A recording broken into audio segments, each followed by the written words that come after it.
Evening po sa ating lahat. Evening po. O dyan po sa labas, pagkalabas po natin, pwede po nating marinig or kahit doon sa mga nakapaskil po doon sa mga walls, sa mga poste, ganyan, makikita po natin na ang dami na po ulit na mga election materials, o po mga campaign materials. O meron na po ba tayong mga listahan ng mga napipili po nating mga iboboto sa nalalapit na eleksyon? Ilang days na lang po, mag-e-election na lang na naman po ulit. Parang 30 plus days na lang po, election na naman. Doon sa isa pong social media post na nakita ko, sabi po niya doon, mahalaga na makakapag-reflect tayo doon sa mga iboboto natin. Makita natin, magkaroon tayo ng tanong sa ating sarili, yung mga iboboto ba natin, ito ba ay nagre-reflect dun sa mga values na pinapahalagahan ko? Mga bagay na mahalaga sa akin, mahalaga din ba ito dun sa mga kandidato na iboboto ko? May pagmamalasakit ba sila dito sa mga concerns ko? Kung kunyari, tayo ay concerned sa education. Sikat na naman po yung mga post patungkol sa DepEd dahil nagkaroon po ng shift sa calendar sa public schools. Yung mga ganung bagay po sa access sa public health. Yung mga bagay na mahalaga po sa atin. Yung mga mamamayan, whether local government po or national level, may malasakit ba ito sa atin or mang sariling kapakanan lang yung iniisip nila? Tayo po, we all have our own shortcomings. May kanya-kanya po tayong mga kakulangan. And that is why we need Jesus every day. Na siyang nagbabago at nagbabago sa atin sa pang-araw-araw. At kasama po dito sa binabago sa atin ng Panginoon, ayun nabanggit natin kanina patungkol sa mga politiko. Yung pagmamalasakit. And Jesus was able to show this sa Luke 7:11-17. Sabi po doon, soon afterward, Jesus went to a town called Nain, and his disciples and a large crowd went along with him. As he approached the town gate, a dead person was being carried out, the only son of his mother, and she was a widow. And a large crowd from the town was with her. When the Lord saw her, his heart went out to her, and he said, "Don't cry." Then he went up and touched the bier they were carrying him on, and the bearer stood still. He said, "Young man, I say to you, get up." The dead man sat up and began to talk, and Jesus gave him back to his mother. They were all filled with awe and praised God. "A great prophet has appeared among us," they said. "God has come to help his people." This news about Jesus spread throughout Judea and the surrounding country. Tayo po'y manalangin. Thank you, Lord. Thank you, Father. Maraming salamat po, Lord, sa gabing ito ninyo pong pinagkaloob sa amin. Maraming salamat po sa malamig na hangin na inyo po ipinagkaloob sa amin. We just pray, Father, na ang inyo pong mensahe sa amin, ang inyo pong mga paalala sa amin, ay patuloy po naming ma-receive this morning at may apply po namin sa aming pananalangin sa gabing ito. We thank you, Father. In Jesus' name we pray. Amen. So, dito po dun sa verse na binasa po natin, ang namatayan po ay isang widow. Meaning, wala na siyang asawa. Namatay na yung kanyang asawang lalaki. At dun sa verses po na binasa natin, namatayan pa siya ng kaisa-isa niyang anak na lalaki. Ang widow po during their time ay isa sa pinakamahirap na sitwasyon na kalalagyan ng isang babae. Isa dahil sa kultura po nila noon, ang lalaki po ang usually nagkakaroon ng trabaho.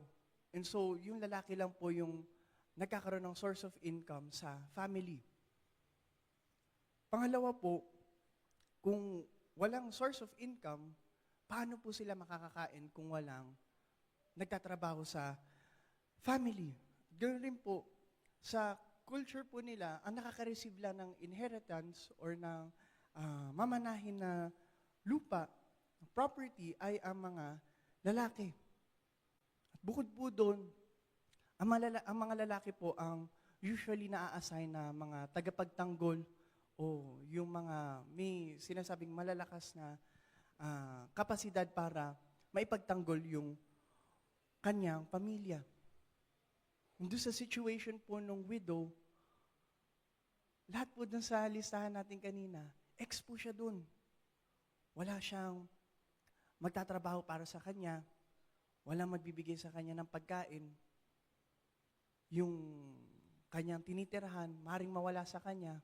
Dahil ang sabi po in Numbers 27, 8-11, ito po ay patungkol sa pagpapasa-pasa ng mga lupain po nila noon. Say to the Israelites, if a man dies and leaves no son, give his inheritance to his daughter. If he has no daughter, give his inheritance to his brothers. If he has no brothers, give his inheritance to his father's brothers.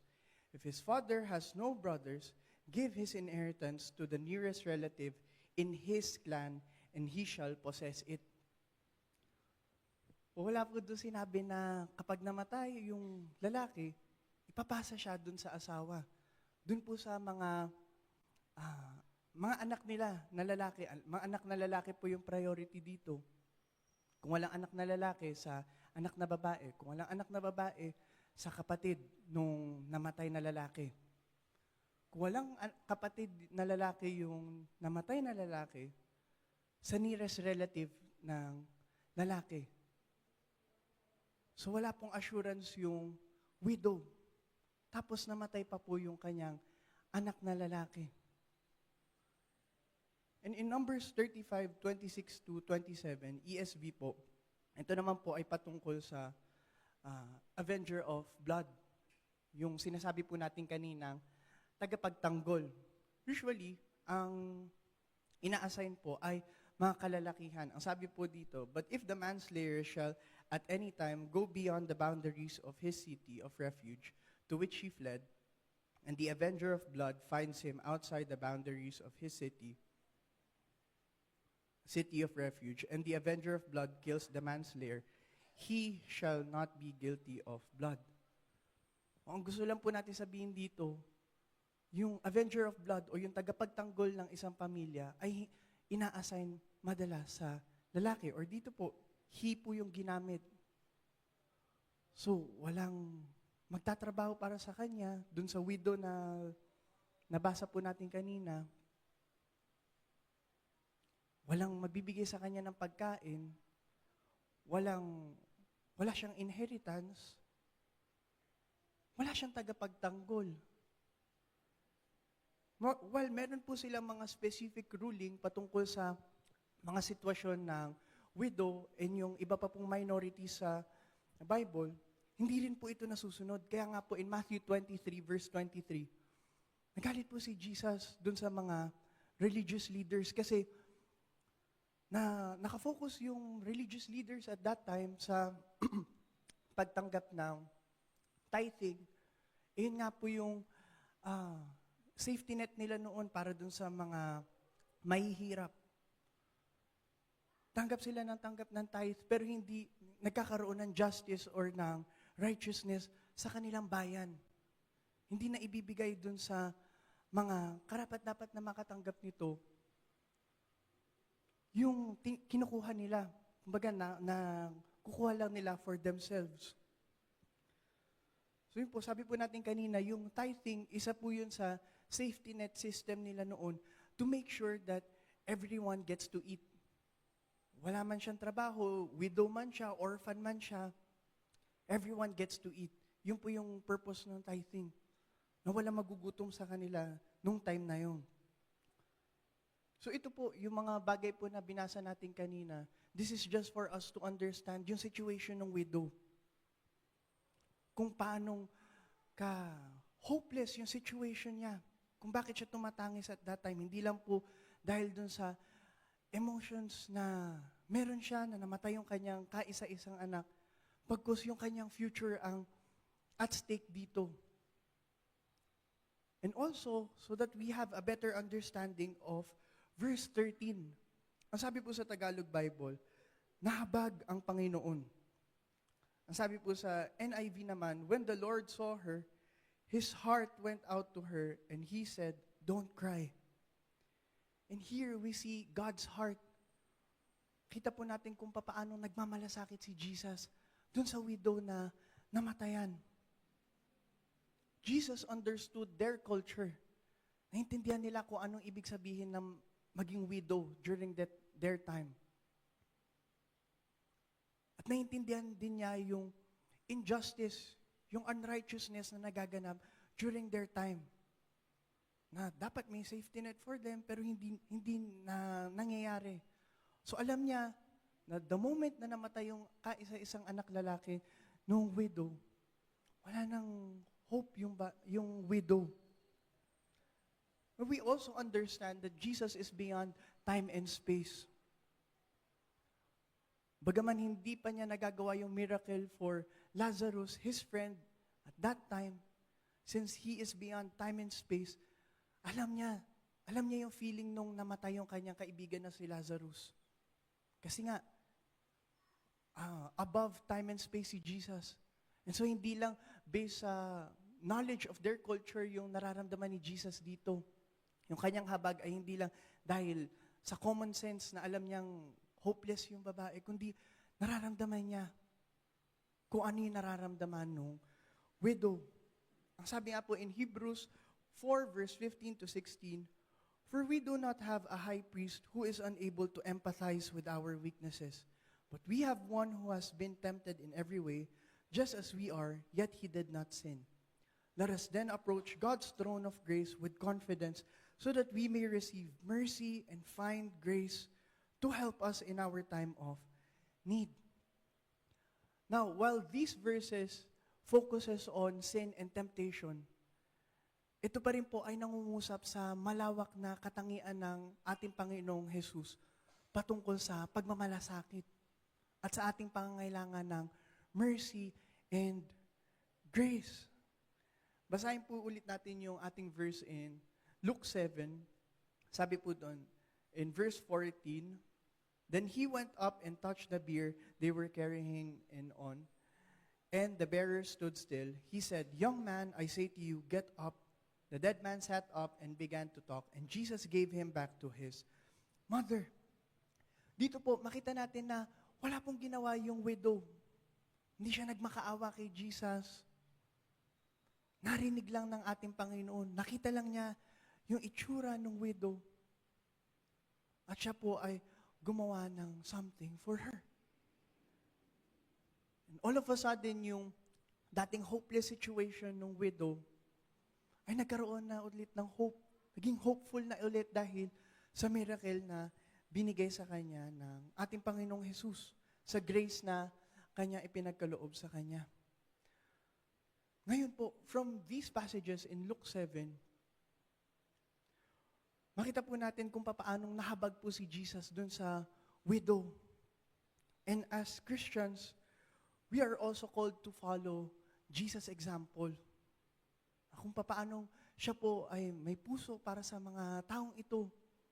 We are also called to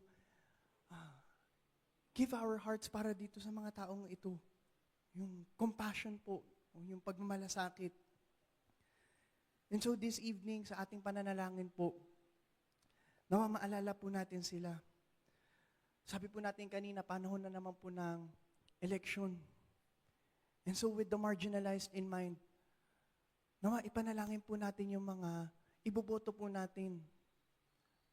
Panalangin po natin na bigyan tayo ng Panginoon ng wisdom, ng knowledge patungkol sa mga tumatakbo ngayon.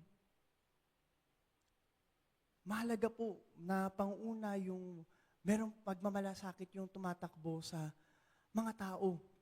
Yung pagmamalasakit sila sa mahihirap. Mahalaga po yun na una. But equally important din po na ipanalangin natin na yung mga iboboto po natin ay may alam sa pag-manage ng city, local government, or sa Senate po. Marunong gumawa ng batas. Kung meron po tayong totoong malasakit para sa mga tao, and even for ourselves, iisipin po natin ang mga bagay na ito. Dahil tayo rin po yung maaapektuhan.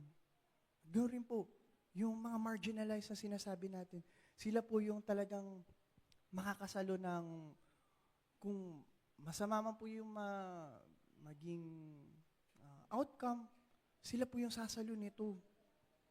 And ganoon rin po, keeping the poor in mind, may panalangin din po natin yung ating mga incumbent na servant leaders.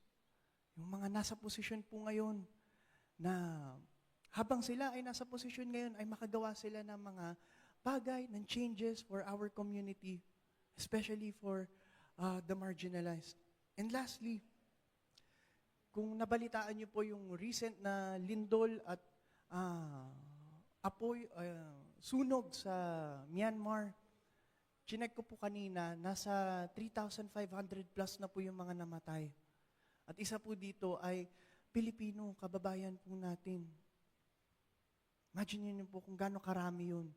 Sabi nga po dun sa news, nakakatakot po kasi yung sinasabi nila, naririnig pa nila yung mga tao, pero hindi nila mahanap kung nasaan dahil nga dun sa debris, dun sa mga patong-patong na mga nagsibagsakan ng mga building. So ipanalangin po natin ang mga taong ito. I understand that we all have our prayer list. I understand na kung minsan, kinukulang pa po tayo sa time. Tatapos na po, may nagre-recite na po dito ng Psalm 91, hindi pa tayo tapos mag-pray. Mahaba po yung listahan natin ng mga pinapanalangin, yung mga mahahalaga po sa ating buhay, yung mga mahahalagang sitwasyon. We all have our troubles. We all have our own battles. But nawa, sa gabi pong ito, sa ating pananalangin, makapaglaan po tayo ng time para maipanalangin ang mga marginalized na tao dito sa ating bansa. Not just for our country, but for the whole world as well. Yung Luke chapter 7 po, sa Tagalog Bible, hindi po siya natapos sa nahabag ang Panginoon ng kanyang makita ang ina na namatay. And then nag-move on na si Jesus. Hindi po. Hindi po siya natapos sa nahabag ang Panginoon. At nawa, tayo rin po sa ating pananalangin ngayon. Hindi po matapos sa nahabag lang tayo. We may not have the capacity para matulungan yung mga taong ito. But we know that we have our Heavenly Father who is more than able, who is more than capable para tulungan sila sa kanilang mga sitwasyon. Amen po. Sabi nga po natin dun sa verse natin, siya po ay bumuhay ng patay. And siya po mismo, yaman lang din po na Holy Week na po next week, siya po mismo binuhay niya yung sarili. Wala po makakahigit po dun. Our God is more than able. Kaya nawa maipanalangin po natin sila sa gabing ito. Amen po. Thank you, Lord. Thank you, Father. Maraming salamat po sa gabing ito, inyo pong binigay sa amin. Maraming salamat po sa inyo pong paalala patungkol sa pagmamalasakit sa ibang tao. Dalayan po namin, Panginoon, na kung papaanong kayo po ay may puso para sa mga marginalized, sa mga widow, sa mga orphan, sa iba pa pong mga tao. Dalayan po namin na ito rin po, Lord, change our hearts, Panginoon, nang sa gayon kami rin po, Lord, ay magkaroon ng puso na katulad sa inyo. Katulad po lang aming awitin. Break our hearts for what breaks yours, Panginoon.